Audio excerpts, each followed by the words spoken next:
everybody, and welcome to Asia Pacific Voices Radio, where you'll find stimulating conversations that explore diverse topics and stories impacting our Asian Pacific American communities. I'm your host, Joanne Whitlock. Today, I'm delighted to have a talented artist, muralist, and photographer with us on the show. Born in Cam Ranh Bay, Vietnam, and now residing in San Diego, California, my guest is best known for co-founding Mindful Murals with her husband, a project through which they have painted over 300 community murals across California. Her artwork, which beautifully blends abstract and figurative styles, explore themes of flowers, family history, and her own Asian American heritage. Her dedication to social justice and her evolving artistic expression makes her a unique and inspiring figure in the art world.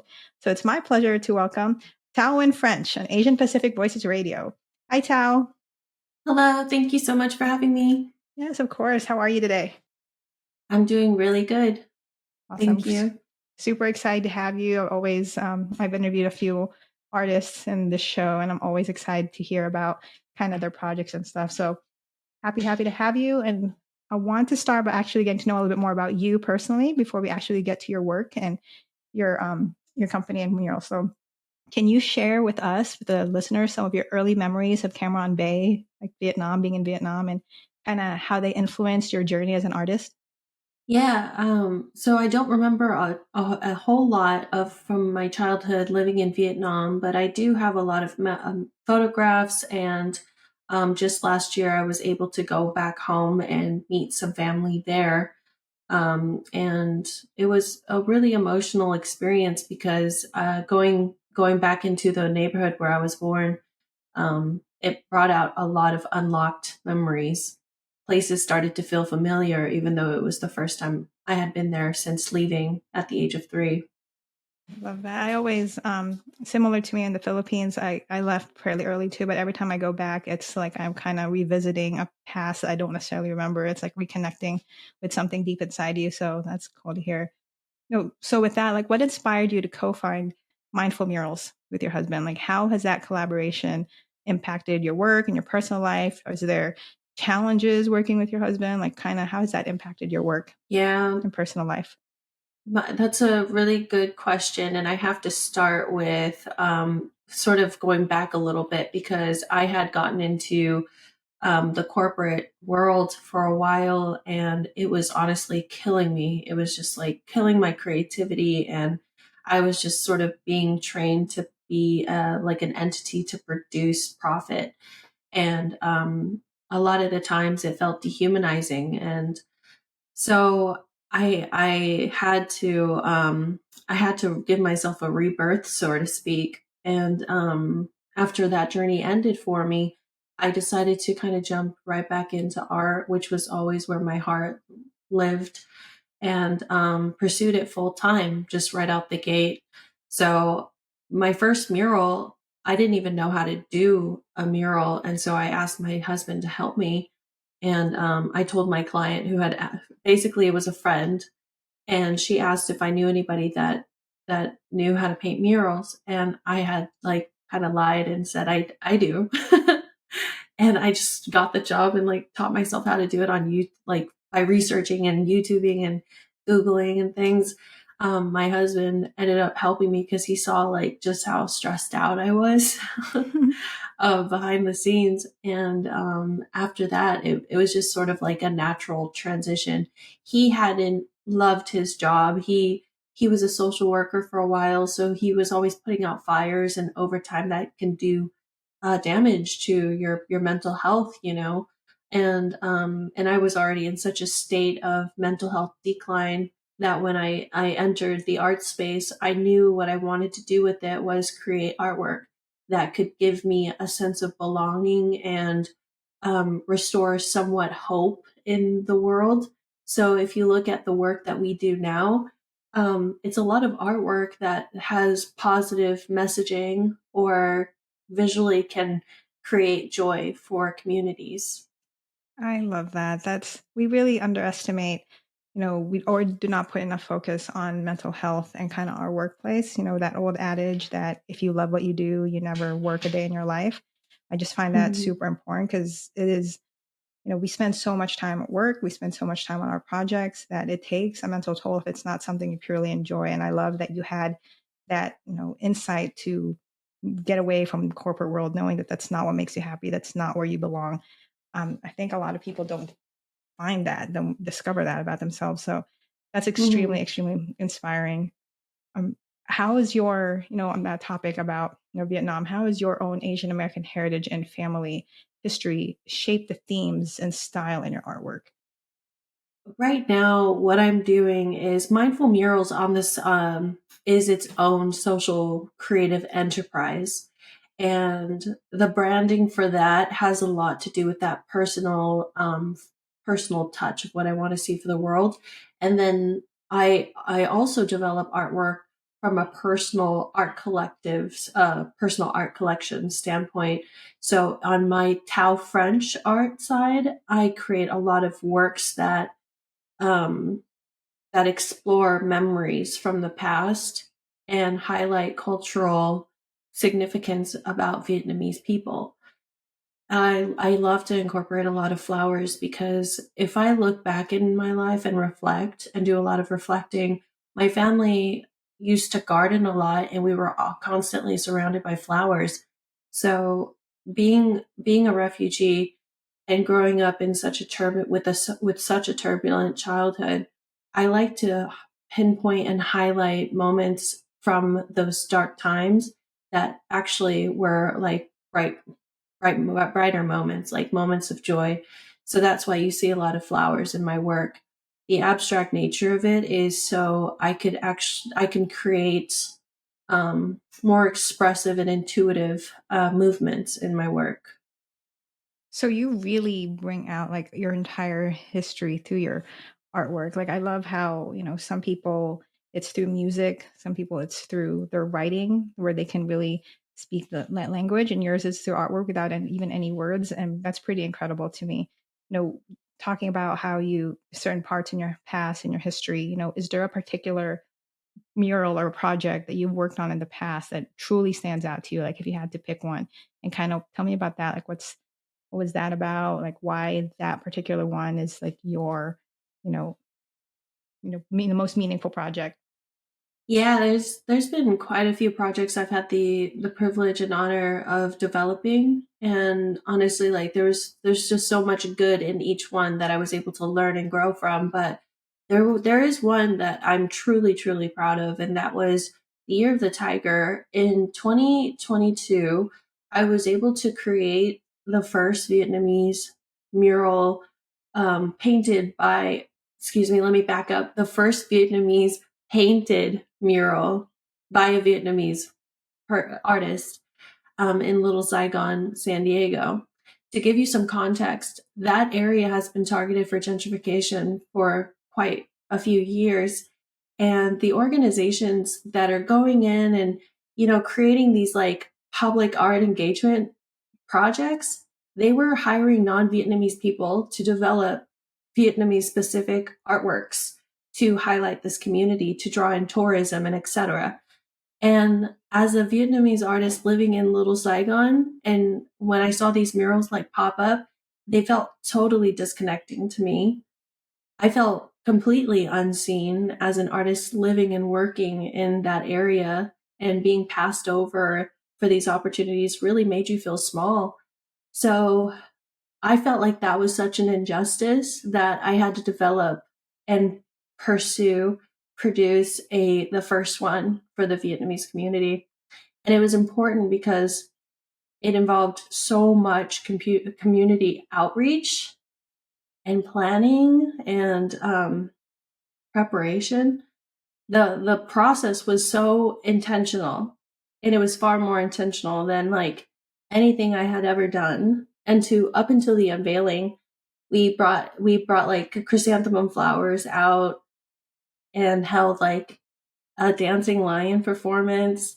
We invited performers to come, and that we even invited the mayor. So it was like a really beautiful moment to like share with everybody. I can't wait to tell our listeners where to find that like kind of footage and where to find that mural and where they can see it. How long did that whole process even take from the moment like you were kind of told this is you're doing this to like the unveiling? Like how big was that undertaking? It happened so fast. It was one of those, like, one night I just had this like realization, hey, like, why don't we do, like, the that is right around the corner, which is the Vietnamese New Year, Mm-hmm. also coinciding with the Lunar New Year and the Chinese New Year. They're a couple days apart. And we thought, why not? Well, I thought, why not create something to coincide with the biggest holiday for Vietnamese people and use it as like a foot off into storytelling about our experience as Asian Americans, because I'm pulling all of that like frustration and like that, like, just pretty much frustration of being overlooked and unseen as a Vietnamese artist. And so I just wanted to make sure, like, I was putting something out there that was going to be able to like tell just a little bit about my personal experience, and maybe that could resonate with other Asian women as well. Oh my God, I love it. Obviously, Asian American empowerment and just representation is so, so important to us here at ACMA. So, hearing like your inspiration, your motivation, and kind of your passion for this is extremely, extremely inspiring. So, thank you for that. Have you ever wanted to go back to Vietnam to do art there or share the artwork there, or have you already Yeah. been enticed to that? I know you said you left early when you were pretty young. hmm I left at the age of 3, and my family and we were at the in Bataan, Philippines, actually. I don't know if you were born there. I've had the pleasure of living there for 6 months when I was 4, and we were at the Southeast Asian Refugee Processing Center. Fun fact, I recently met someone who's actually doing some activism work here in San Diego, who is also very closely connected to the Refugee Processing Center that my family and I were stationed at.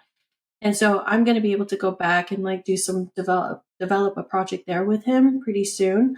But yeah, I to flash forward, I had been living and working in America, finally felt this pull to go back home last year, and I'm always trying to paint murals everywhere I go. So when I started to, before I flew to Vietnam, I started to like DM so many people in the art scene in Vietnam, particularly in Saigon, which was where I was going to be. And I had asked, just like, how do I get involved? Is there a place where I could paint? And um, I'm just trying to always build relationships, because I truly feel like that's how you can make that impact that you want to create. And those are the ways to be able to collaborate brilliantly, and to find opportunities or even to create them yourself. So I did get to paint for the first time in Vietnam, going back for the first time last year. And on top of that, I was able to go back earlier this year and help co-produce a mural festival there in Da Nang. Oh, that's awesome. It's like full circle coming back around. Yeah, and I'm not done. I'm so not done, because the mural festival, as like magical as it was for a lot of us, it was also really heartbreaking and very scary for some, because the privilege that we have here as American artists is not met with the same experience for a Vietnamese artist living in Vietnam. And the glaring contrast is that they're constantly surveyed, um they're constantly censored for their art. So a lot of the artists that I met, they have to do underground exhibitions. They have to completely develop and produce their own projects independently, sometimes even self-funded. And sometimes I do that too, but I mean, for the most part, I get clients who have a budget. They approach me with the wall, and that's far different than what it looks like there. So I was able to have a conversation with an artist in Saigon, and their everyday life is actually looking over their shoulders and wondering if the cops are going to show up and shut them down while they paint their mural. And that just totally like helped me understand what a difference our lives are. And we always forget like the privilege that we have like, living here. So that's why, social justice is such a significant theme in your projects. That's one of the things that you is very much a dominant kind of part of you. So can you elaborate on how, like, kind of you were just talking about how you integrate social justice into your art itself, and what messages do you hope to convey to everybody that sees it? Just not just in Vietnam, but obviously here in the States. There's a lot of ways. Social justice can mean so many things to a lot of people. For me, what that means is building community pride and cultural awareness, restoring cultural narrative in marginalized communities. So that's why a lot of my work has a lot to do with the AAPI community, because we've been through so much. There's a lot of generational traumas that affect our relationships now within our family dynamics. It affects our relationship between Asian women, for instance.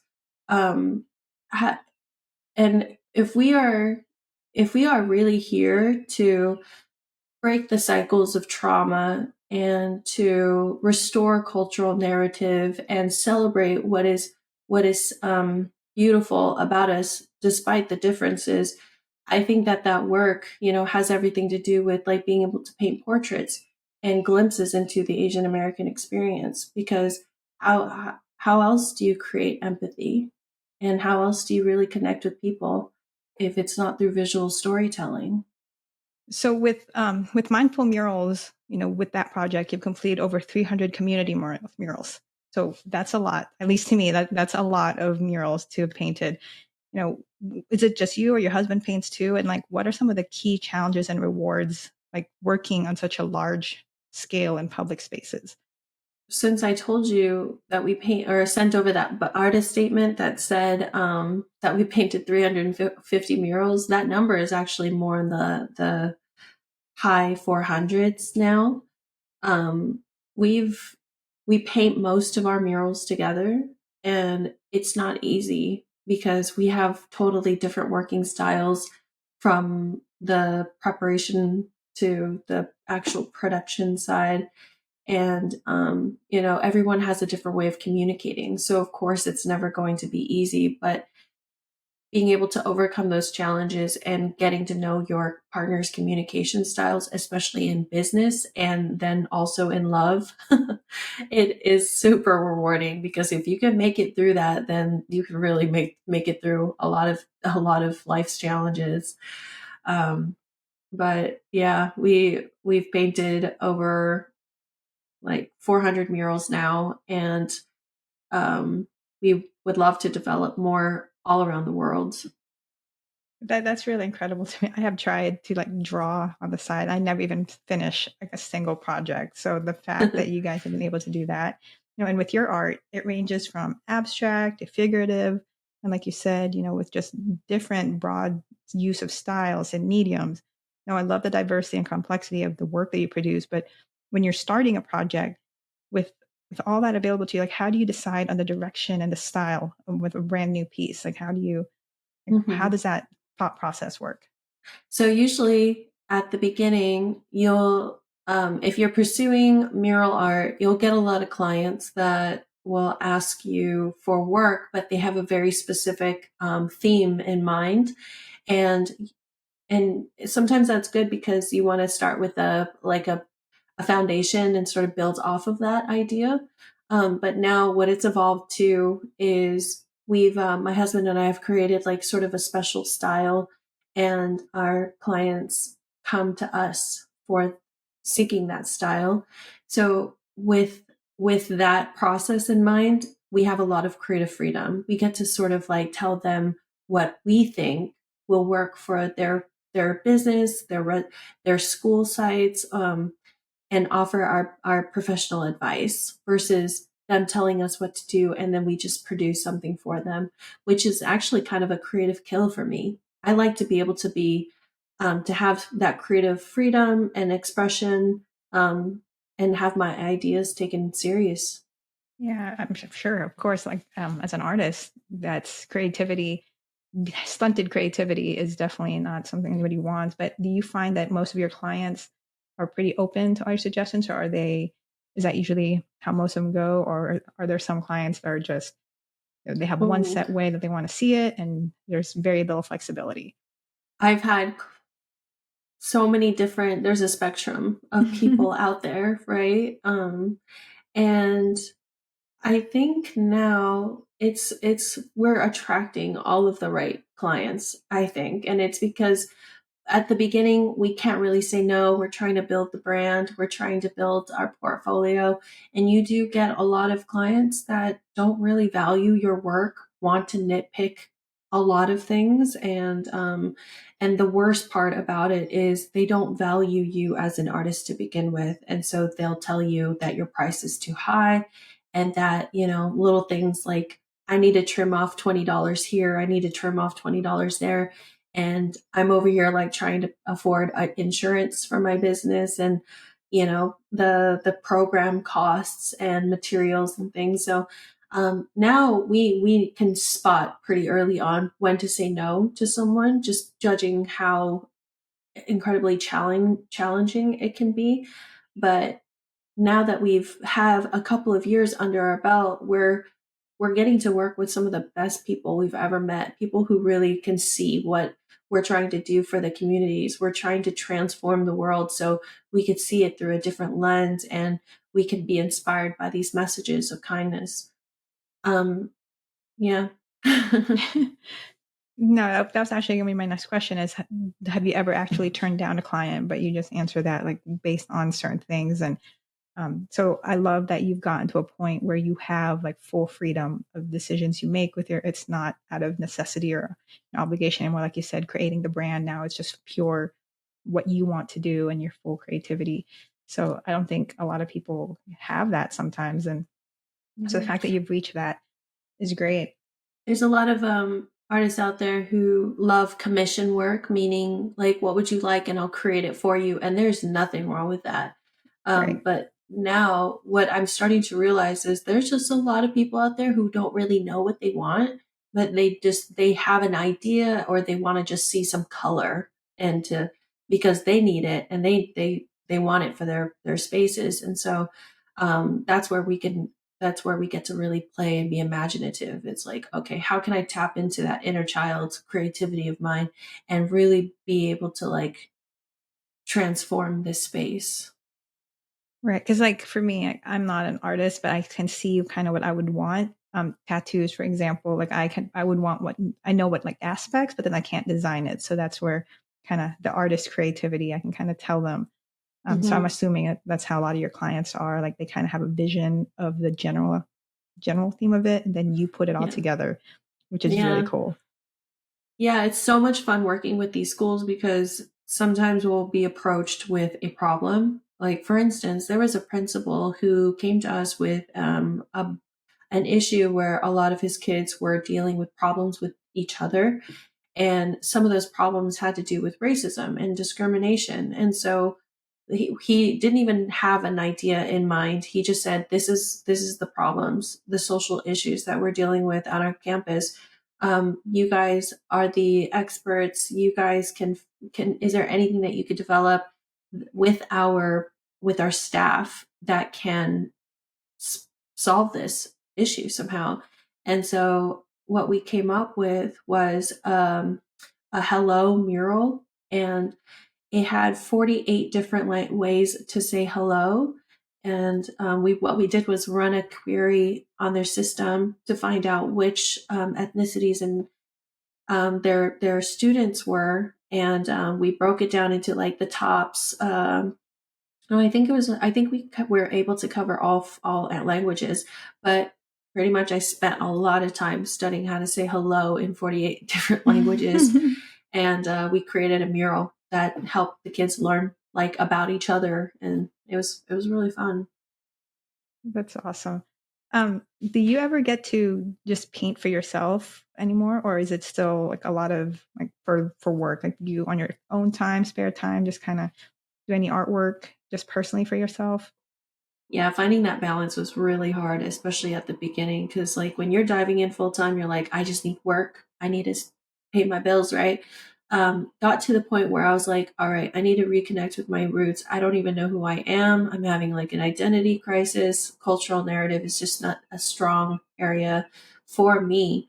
And so I started to painting for myself. And now I've created a pretty solid collection. I have so many ideas, very little time.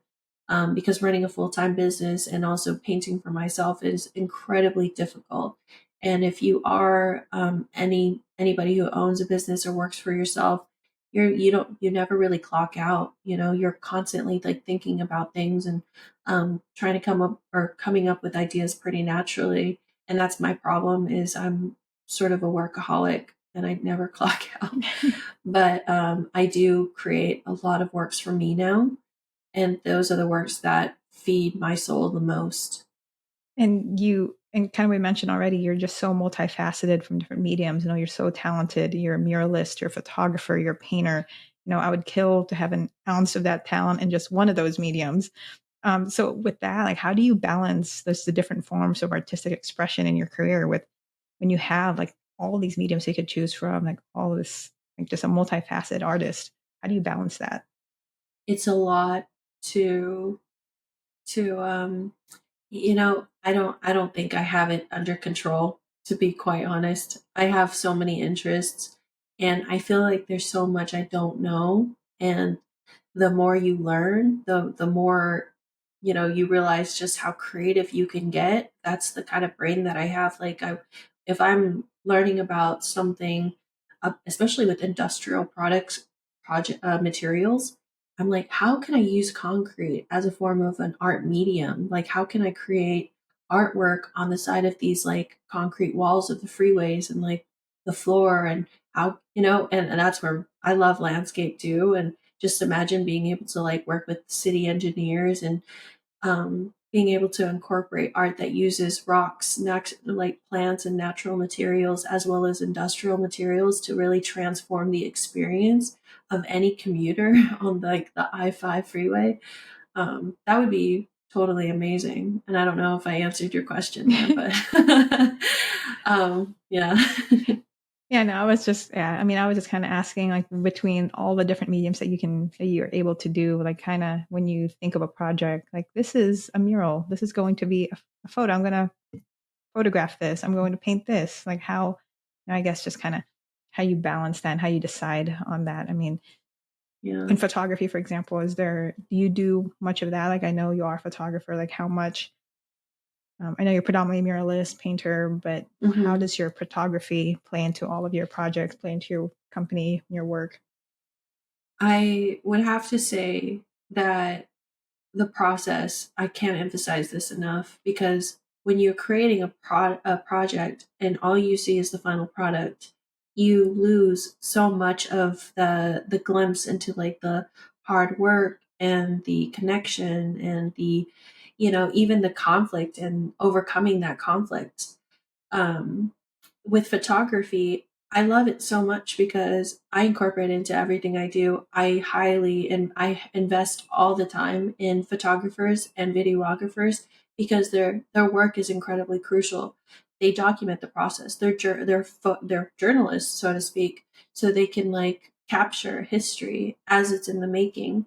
And for me, because I like to juggle. Well, I have so many interests and it's hard to juggle to begin with. I always take time, especially when I'm in a new place or I'm developing a project that is meaningful for me. I will bring my camera because nothing emotionally resonates like a photo that just really captures humanity. I don't even own a camera anymore other than my iPhone. So seeing people, like, seeing what they can do through the lens is incredible to me. Um, I'm are no you working? expert by any means. I just so you know, everything that I do now has been just, oh, I think that looks so much fun. I'm gonna try it, and I just Googled it, so you could do it too. Self-taught. That's amazing to me. Yeah, Are you it's fun. currently working on something big now? Like, what's your big project that you're working on right now? If that's something you can share. Yeah, What's I could share a couple. that I just got done shooting a documentary series yesterday. It's not me developing it; it's my friend Kenneth Nguyen from the Vietnamese podcast. He and his colleagues came over and did a shoot with me, just captured me behind the scenes of me painting in the backyard and interviewed me on my family and I our refugee story.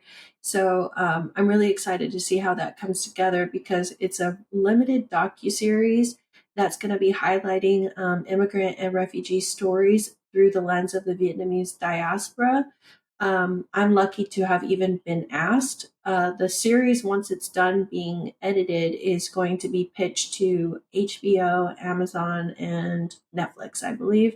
So hopefully they pick it up and we get to produce like the full thing, the real thing. Um, but yeah, the TV show itself is going to be a great opportunity because I get to bring my mom into the story. I get to bring my grandmother into the story because I didn't have like a really good relationship with them growing up, and so being able to talk to them directly about their refugee and upbringing in Vietnam has been incredibly challenging because they don't want to open up. But however, now because we're at this phase in our lives, and with this opportunity to be a part of a docu series, they're actually open to talking to the crew, the film crew. So I think it's going to be able to help us really understand each other a little bit more to build that compassion and empathy. Because if I knew what they had gone through, maybe I could understand why they were so, the way that they were and why we had the relationship that we had. So I'm really looking forward to seeing how that all that comes together. And another project that I'm working on is for the San Diego County Fair. My friends over at AARP and the event coordinator and magic maker, my friend Lauren Garces from Social Artistry. She's putting together a AAPI Day, June 15th, and invited me to do a mural pop up there.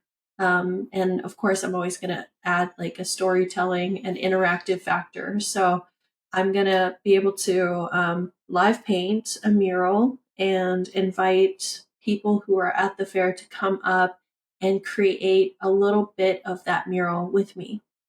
June 15th. I am writing that down. That's awesome. Yeah. And I'll definitely keep following up on the TV series. I think that sounds amazing. You were talking earlier about, the generational trauma and just things that the API community go through in just different parts. So I can't imagine there's a better feeling than combining your history, your family, and your passion and your work into one project that's, probably very personally healing and professionally satisfying as well. So I'll Yeah. definitely be following up with that. Thank you. Yeah, come out and paint with us. It'll be fun. You don't want to see my painting, but yes, I will. Oh, stop. It's a pursued interest. Well, one more question before we go, just for fun. I kind of want to pick your brain on, if you could collaborate with any historical artist or even a figure on a mural, who would it be and why? A historical figure and artist. It would have to be there's so many. Oh my gosh. Um I know it's a hard question. There's probably so many that you'd want to collaborate with and paint with. I would have to say Frida Kahlo or Martin Luther King. Oh, I don't know. I just think that would be incredible. Uh, uh, no other reason than because I find them so incredibly like ahead of their time and fearless, despite having to go through so much pain and adversity. I think fearless. I think that describes you pretty well as well. After hearing kind of your background and history and how you got here, so I love it. Thank you so much for sharing your story and your work with us. Unfortunately, that's all the time we have. But but before you go, you mentioned a lot of your projects. You mentioned a lot of things going on. Do you have a website or a social media handle that you can share with our listeners so that they can learn more about you, what you do, upcoming events, upcoming projects, and maybe hire you for be a client of yours?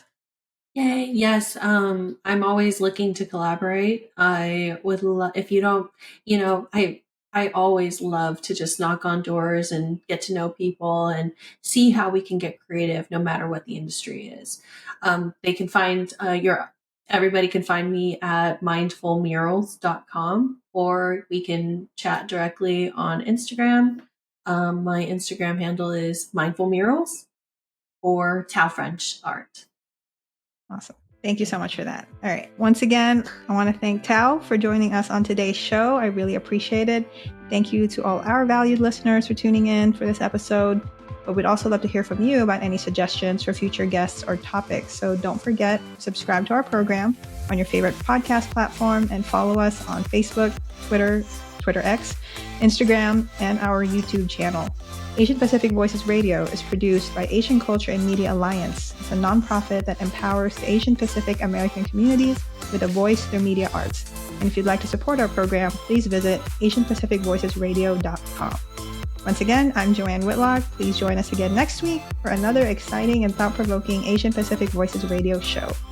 Take care, everyone. Bye, Thao. Bye.